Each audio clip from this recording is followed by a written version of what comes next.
방금 전에 들으셨던 이런 비공개 발언들 말고도 사실 여러 국민의힘 의원들은 대놓고 대표 다시 뽑아야 된다 이런 얘기를 하고 있습니다. 한번 그 목소리 듣고 올까요? 빨리 세술은 세 부대에 담는 건 아니고 저는 빨리 전당대회를 통해서 새 지역으로 구성하는 것이 낫다 이렇게 보고 있죠. 이미 당대표로서 내상을 크게 입었기 때문에 국민들한테 보여주는 모습들이 좋지 않지 않습니까? 저는 세술은 세 부대에 담는 전당대회를 하자 하고 제가 주장합니다. 당헌 96조에 따라서 전대를 해야 된다는 게 제 입장이었습니다. 6개월만 연기하는 게 되니까 6개월 뒤에 똑같은 상황이 벌어지지 않을까 하는 염려가 있고 그 6개월이 윤석열 정부의 성공을 위해서 굉장히 아까운 시간이다. 그렇게 생각하기 때문에. 박수영 의원은 6개월도 아깝다. 빨리 전당대회 새로 열어서 대표 다시 뽑아야 된다. 뭐 이런 취재 발언도 했는데요.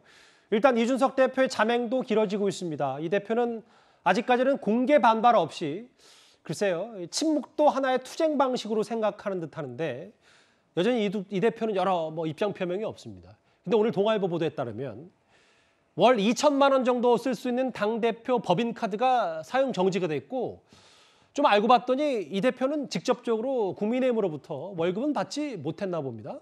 본인이 그렇게 선택했다 그러죠. 예. 월급은 받지 않은 대신에 지금 이제 법인카드를 한 달에 한 2천만 원 한도에 쓰고 본인의 이제 이 대표실 측근들도 한 200에서 300만 원 정도의 법인카드를 쓴 것인데 원래 권성동 지금 원내대표는 이것까지 하면 너무 좀 하는 거 아니냐 이런 식의 의견이 있었는데 아마 당내에서 이건 법적으로 해야 된다라고 이야기한 것 같아요. 왜 그러냐면 당대표의 법인카드 같은 경우는 있으면은 이 내역을 선관위에다 보고를 하게 돼 있다고 합니다. 그러면 예를 들어서 당대표의 권한이 정지돼 있는데 문제는 당대표가 이 법인카드를 썼다라고 할 경우에 이게 나중에 문제가 될 수 있다라는 이야기가 있었던 것 같아요.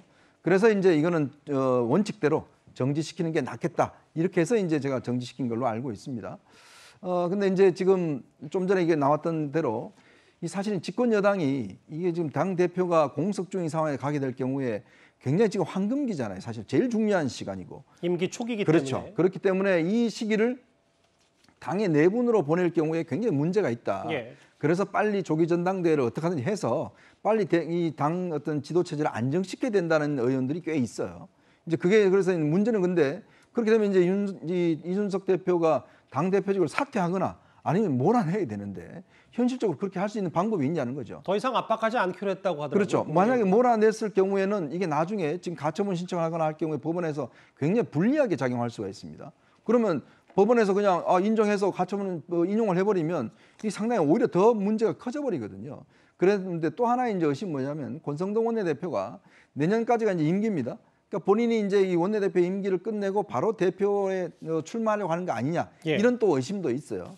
이제 그렇기 때문에 이런 복합적인 문제 때문에 이제 전당대회를 하자는 견해가 있지만 그러나 지금 이준석 대표가 본인이 일단 아무런 지금 입장을 발표하고 있지 않고 만약 법정 소송에 갈 경우에 이러한 것들이 또 불리하게 작용할 수 있기 때문에 이제 좀 전에 보셨던 것 같이 그냥 직무대행체로 간다. 아마 이렇게 결정이 된 것 같습니다. 근데 이현정 의원님 말씀을 들어보니까 사실 국민의힘이 저 법인카드를 정지시키지 않더라도 만약에 이준석 대표가 법적 투쟁을 한다고 했을 때 나중에 이런 법인카드 쓴 것도 문제가 될 수 있기 때문에 이준석 대표 스스로도 저 법인카드를 안 쓰겠네요. 그러니까 안 썼대요. 그러니까 본인도 징계가 결정되는 순간부터 이 법인카드를 일체 쓰지 않았다고 그래요. 예. 그러니까 그건 아마 앵커께서 이야기하신 대로 이게 자칫하다 이게 쓰게 되면 이게 나중에 또 어떤 여러 가지 또 법정에서 문제가 될 수가 있기 때문에 아마 본인도 그런 판단을 한 것 같습니다. 전현 평론가님, 사실 직접적인 이준석 대표의 입장은 아직 안 나왔는데 SNS를 통해서 애둘러서 지난 주말 사이에는 노래 한 곡도 올렸고 어제도 지난주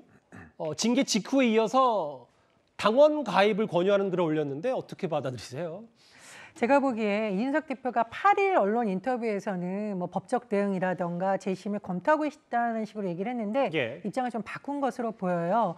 시간을 좀 가지면서 정치적인 재개를 모색할 것으로 보이는데 그럴 수 있는 방법이 하나는 여론전입니다. 본인이 거기에 대해서 워낙 능수능락했었고 두 번째로서는 당 내에서 지지 세력을 지금보다 확보하는 건데 여론전도 제가 보기엔 쉽지가 않아요. 이준석 대표가 당대표 출마했을 때만 해도 여론의 관심이 매우 뜨거웠거든요. 근데 지금은 이 성상납 의혹과 관련된 부분이라는 거기 때문에 그때만큼의 기대 여론을 받지 못하고 있고 그렇다면 결국은 당내에서의 세력이라던가 지지라던가 그동안 냉랭했던 여론, 당내 여론을 돌리는 방법이 있는데 좀 후자를 선택한 것이 아닌가 그런 생각이 듭니다. 그 말씀은 징계를 받은 뒤에 뭐 피해자 혹은 뭐 토사구팽 당했다는 여론이 생각보다 많지 않다. 이준석 대표가 지금 받아들이기에도 여론이 그렇게 유리하게 흘러가지 않는다. 이렇게 개인적으로 보시는 겁니까? 그렇기도 하고요. 저는 권성동 원내대표와 윤석열 대통령이 만났다는 이 보도가 앞으로 결정적으로 이준석 대표의 행보에도 영향을 미칠 거라고 봅니다. 예. 사실 이준석 대표 체제에서 그동안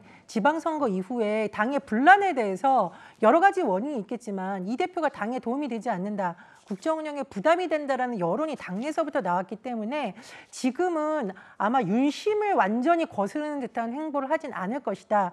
오히려 당 대표, 예전에 당 대표로서 그래도 당에 도움이 되면서 뭔가 하는 일을 하는 것이 좀 현명한 방법이라고 판단한 게 아닐까 그런 생각이 듭니다. 예. 또 새롭게 알려진 사실이 있는데 지난 보궐선거 때 이준석 대표가 오세훈 당시 후보 오세훈 서울시장 많이 도왔었잖아요. 오 시장이 이렇게 얘기했답니다. 이준석 대표에게. 인류의 결정은 난 거고 지금은 좀 참아야 할 때다. 집권여당 대표면 나라 살림 먼저 고민하고 그 바탕에서 모든 입장이 정리돼야 된다. 잘 알겠다. 라는 표현도 썼는데 또 다른 인터뷰에서 또 이준석 대표와 또 인연이 있는 김근식 교수, 저희 뉴스탑10 출연자인 김근식 교수는 이 대표한테 직접 확인했는데 물러날 생각 여전히 없는 것 같더라. 이런 전언도 얘기를 했습니다. 뭐 글쎄 아직 뭐 직접 이 대표가 얘기하기 전까지는 뭐 여러 알 수 없는 부분들이 있는데 알겠습니다. 근데 국민의힘이 지금 이 대표가 공백 상태인데 여러 분위기를 알 수 있는 장면들이 있는데요. 다음 화면을 바로 만나볼까요? 오늘 얘기가 나온 건데요. 최병무 의원님. 여의도 중앙당사에 윤 대통령 사진을 걸겠다. 이걸 권성동 원내대표가 검토하는 걸로 알려졌는데 글쎄 좀 여러 정책 해석이 좀 나옵니다. 어떻게 받아들이세요? 예를 들어서 이제 각 그 당협위원장 사무실 뭐 이런 데는 이제 그 윤 대통령 사진을 지금 보내고 있다는 거 아니겠습니까? 그런데 중앙당사에는 없는 거예요. 그러면 이제 과연 그 지금 권성동 원내대표가 이제 문제 제기를 했는데 그동안에 중앙당사에 걸어놓은 중에서는 예를 들어서 이명박 전 대통령이나 박근혜 전 대통령 사진이 없어요, 거기에. 자, 그러면 일각에서 지금 뭐 이제 과거에 뭐 MB계도 있고 뭐 친박계도 있고 뭐 다 아직도 그 남아 있지 않습니까? 그 사람들로부터 이명박 전 대통령과 박근혜 전 대통령 사진도 그러면 함께 걸자라는 문제 제기가 있을 때 어떻게 판단할 것이냐, 이런 것들 때문에 저는 뭐 윤석열 대통령이 이제 집권당에서 배출한 대통령이니까 당연히 저는 그 사진을 거는 것이 맞다고 생각하지만 아마 이명박 전 대통령과 박근혜 전 대통령 사진 문제 때문에 굉장히 검토하는 데 좀 시간이 걸리지 않을까. 여러 가지 정무적 판단을 요한다. 이렇게 생각합니다. 그러니까 최병무 의원님 말씀은 이게 뭐 단순히 민주당의 김대중 전 대통령이나 노무현 전 대통령 사진 있는 거랑 별개로 이준석 대표 없다고 해서 윤 대통령 사진 거냐 이런 문제가 아니라 결국 중요한 건 박근혜 전 대통령과 이명박 전 대통령 사진 문제다. 사진을 함께 거느냐 아니면 윤 대통령 사진만 거느냐 이런 게 문제라는 거죠. 예. 이게 좀 보면서 좀 웃음이 나요. 그러니까 권선동 원내대표, 그러니까 좀 야박한 게 이준석 대표 대선 지선 때 그렇게 열심히 했는데 그래도 젊은 정치인을 이렇게 쳐내는 것들이 정치 참 야박하다는 생각이 드는데요. 그리고 나서 윤석열 대통령과 권선동 원내대표 따로 만나서 내 윤핵관은 권선동이라는 그런 부분에 있어서 또 힘을 실어주고 또 갔다 왔더니 권선동 원내대표는 윤석열 대통령 사진을 좀 걸어놓자. 이런 부분들은요. 그냥 어떤 현상으로 이걸 거냐 안 거냐의 문제가 아니라 너무 과잉 충성들이라든지 이런 부분들로 해석될 수 있다. 알겠습니다. 그러니까 따지고 보면 민주당 같은 경우는 이제 돌아가신 대통령의 사진을 겁니다. 예. 그런데 지금 현재 현존하고 계시는 윤석열 대통령 사진을 굳이 걸어놓는 것들은 좀 현재 이 대한민국 흐름에는 좀 맞지 않지 않겠냐. 근데 아까 말씀한 대로 전 대통령 중에 돌아가신 분을 걸어놓고 그분의 어떤 뜻을 기리는 그 정도 수준에서 사진을 거는 거. 알겠습니다. 그런 것들이 지금 시대 정신과 좀 맞다라고 좀 판단하고 있습니다. 윤석열 대통령과 권성동 원내대표가 지난 주말에 이 수습책을 위해서 만난 사실이 뒤늦게 알려졌습니다.